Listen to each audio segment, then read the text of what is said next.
Is it okay to talk to you now? You bet.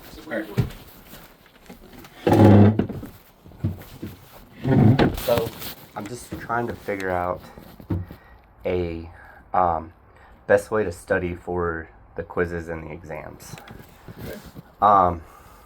So I know on the first one, I really didn't study at all. Second one I did, but I feel like I still failed the quiz. So I'm just trying to get like some pointers on. When you say you studied, how'd you study? So pretty much wrote a lot of the critical thinking questions down. There's a lot. Not gonna lie, there is a lot, and it's really hard for me to understand what the question is really asking. I know on the because I look at the study guide or whatever that you give us on Blackboard.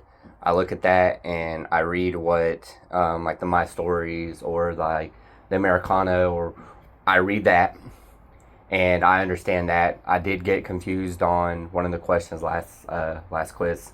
That was on me. But I'm just trying to figure out on the critical thinking questions, like I know you said that you only want maybe one or two sentences. I think the hardest part for me is just trying to figure out. I'm trying to pick your brain on which question you're gonna pick. Well, there's no reason to do that because I didn't do anything. It's all in the book. Okay. So all you got to do is just look at it and go back in the book and find the answer for it. And that's how they wrote them. Okay. So if you take this one, we're in chapter 7, and you go to critical thinking questions, and the first says, describe the state constitutions that were more democratic and those that were less so. What effect would these different constitutions have upon those states? So if you go back up and you find either section 1 or section 2, whichever one it is, but state constitutions. So if we scroll through here, does it mention state constitutions, republicanism, nothing there. Status of women, meaning of race, slavery, freedom, Native Americans, religion and the state. Now we're getting somewhere. We mentioned the phrase state, so there's that. And that one's just called state constitutions. So That question is answered right there. So describe the state constitutions that were more democratic, that were less so. What effect would these different constitutions have upon those states? Now, this is too many things. I'm asking this question. Who could participate in government, whether by voting or holding public office, whose interests were represented and those were compromised? So if you just go back to state constitutions and just read. And that looks like it's in section 3, chapter, or chapter 7, section 3. Okay. So in 1776, Pennsylvania Constitution and 1784 New Hampshire Constitution both provide examples of democratic tendencies. And so that's all the textbook is doing. It just so there's Maryland, South Carolina, Pennsylvania, Massachusetts, and Hampshire. Those are the 5 that they gave you. Okay. So if you just take that question and go back and read that section and see what's, just point by point, so whatever the question was, some are more democratic, some are less so. So the first 2 it said they were democratic tendencies. Right? What effect would these different constitutions have upon those states? So if we go back to it, and it says, in Pennsylvania, the requirement to own property in order to vote was eliminated, and if a man was 21 years old or he paid taxes and had lived in the same location for a year, he could vote. This opened voting to most free white male citizens of Pennsylvania. So that's actually the answer to the question. The last statement? Yeah, how did it impact them? It meant that most white male citizens could vote. Okay. And that's actually what the question is trying to get at. Okay. So, who could participate in government, whether by voting or holding public office? And there it was. Whose interests are represented and whose were compromised. So if you say, in that case, that would be the way to do it. Again, that has so many moving parts. I'm not asking those questions. That's if you're trying to figure out what not to do. If it has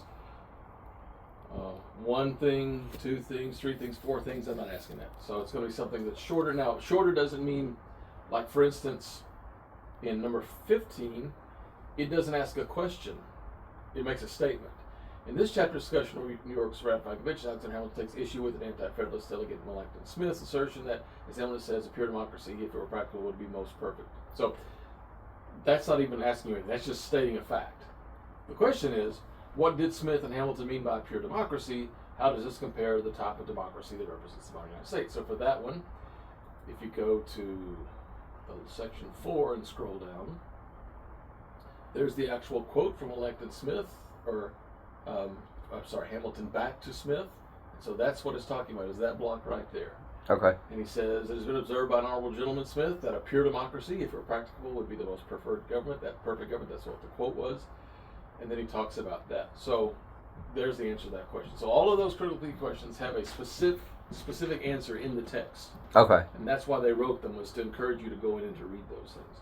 Okay. And so as far as which one I pick, again, I'm going to pick one of them, just because. And if it just has a bunch of parts to it, I'm not going to skip, because that's just more than you can write in 2 sentences. Okay. Like that one only asks you 2 things. What do they mean by pure democracy, and how does that compare to today? That's all that question is stating. This one says, in what ways does the Constitution manifest itself as both a republic and a democracy, and how does it deviate? So again, how is our current government a republic? How is it a democracy? How is it neither of those things? This one says, describe popular attitudes toward African Americans and Native Americans in the wake of the Revolution. Now, in that case, I think you can probably just group them together and say Native American women and African Americans as a group. How are they, in what ways did it establish social and political order depend upon keeping their members? But essentially, every one of these should be represented probably by a section with a title on it that will look very similar to it. Okay. What were the circumstances that led to Shays' Rebellion? What was the government's response? Would this response have confirmed or negated the grievances the participants in the uprising? Why? So, why was there Shays' Rebellion? How the government response? Was it good or bad? That's the 3 things it's asking for. That's a reasonable thing for me to ask as well. So anyway, I just take it word for word exactly as it is. Okay. But okay. As you write your answers, as you go and look them up, if you want to bring them to me and say, this is what I got for these, is this right? I will go, yes, no, whatever. If you want to email it to me and say, this is what I got, what do you think? I'll do that. Whatever work you put into it, I'll respond to. But I don't want you to go into any quiz not knowing the answer, not knowing what you're supposed to have done. I want you to have the confidence of, I have studied this, I know what it is, and I'll get it right on the quiz, because that's the way it should be. Okay. All right. I just wanted, because... Let's talk about your exam. All right, so in an essay, no numbers. Numbers don't go in an essay. Okay. Okay, that's not, an essay is, here's the introduction, here's the middle, here's the conclusion. Okay. So the questions I'm asking you are, each of those things is a paragraph. So just in the spaces you put between them, I mean that's just bullet pointing it. So it's supposed to flow together because it's all part of the same question. So in this case, I don't know if you did the North or the South, but if you did the North, you'd say the northern colonies were, and you would list that, and then the next thing you'd say, economically, this is the way they made their living, which has an impact then on society because it establishes the upper, middle, and lower classes. And that's important because politically speaking, only the people who were men, who were white, who were landowners, whatever, could vote. Religion was really important in these specific colonies in these specific ways. And all of it was really shaped by the fact that it's a colder winter, the summer's not as long, the soil is not as fertile, so you can grow certain crops, just not the cash crops of tobacco specifically, because cotton was not yet a crop that they were trying to grow. And therefore the North evolved in this way. That's an essay. It all flows together from one to another. When you do it your way, the problem is it's just, here's some facts, here's some facts, here's some facts. Yeah. And it prevents you from connecting the dots. And that's what good writing is. Okay. Is that every paragraph should then flow into the next one, so you're making those connections. And that's the same thing with our brain. As we're trying to learn history, if you just learn fact, and they don't connect to each other, then they're just out roaming around. But if you go, okay, because this happened, then this happened, then this happened, then this happened, and now you understand how we get from colonization to the American Revolution. But all those facts are connected, and so it's not just one piece. You got to remember, I remember how this connects to this, and therefore it's much more something you're going to hold on to. Okay. So that's the key to this, is that all of these things are leading to, it should make sense. You should be able to reason it out. You should be able to say, okay, now why is this correct? Oh, this is correct because it caused that, and that caused this, and then this happened, and that's why this is important. even though they're separated by 50 years, because of this event, this eventually occurred, and they're connected by these things, and that's how history works.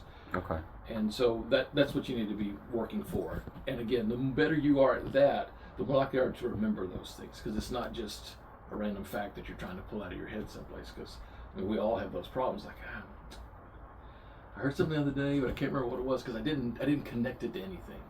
Yeah. And I didn't make it real for me, and that's what we're trying to go for there. But again, for the next exam, if you want to send me your essay questions, since I gave it a week ahead of time, and say, here's what I'm going to write. I mean, in your case, you didn't remember one of the things you were going to talk about, but to say, this is what I want to do, this is what I'm going to say, and have me say, yeah, that's right. Or we need to work on some stuff. You left some stuff out, but let's get this connected, because it shouldn't be a thing that you only learn for the test, and then as soon as the test's over, you don't remember it again, because that doesn't do us any good. That doesn't help you be a better American. Yes, sir. And the purpose is to be able to say, oh, I know why this is happening.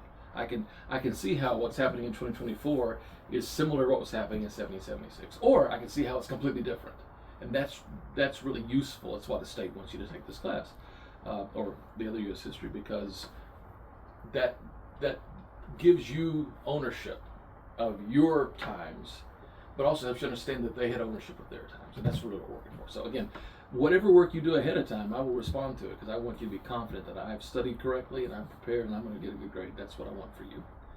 So anything you want to come talk to me about, or you want to send it to me in an email, as long as you give me enough time to read it. If you send it at midnight the day before the quiz, I'm probably not going to read it. Okay. But if you get it to me, before I leave, something like that, then absolutely.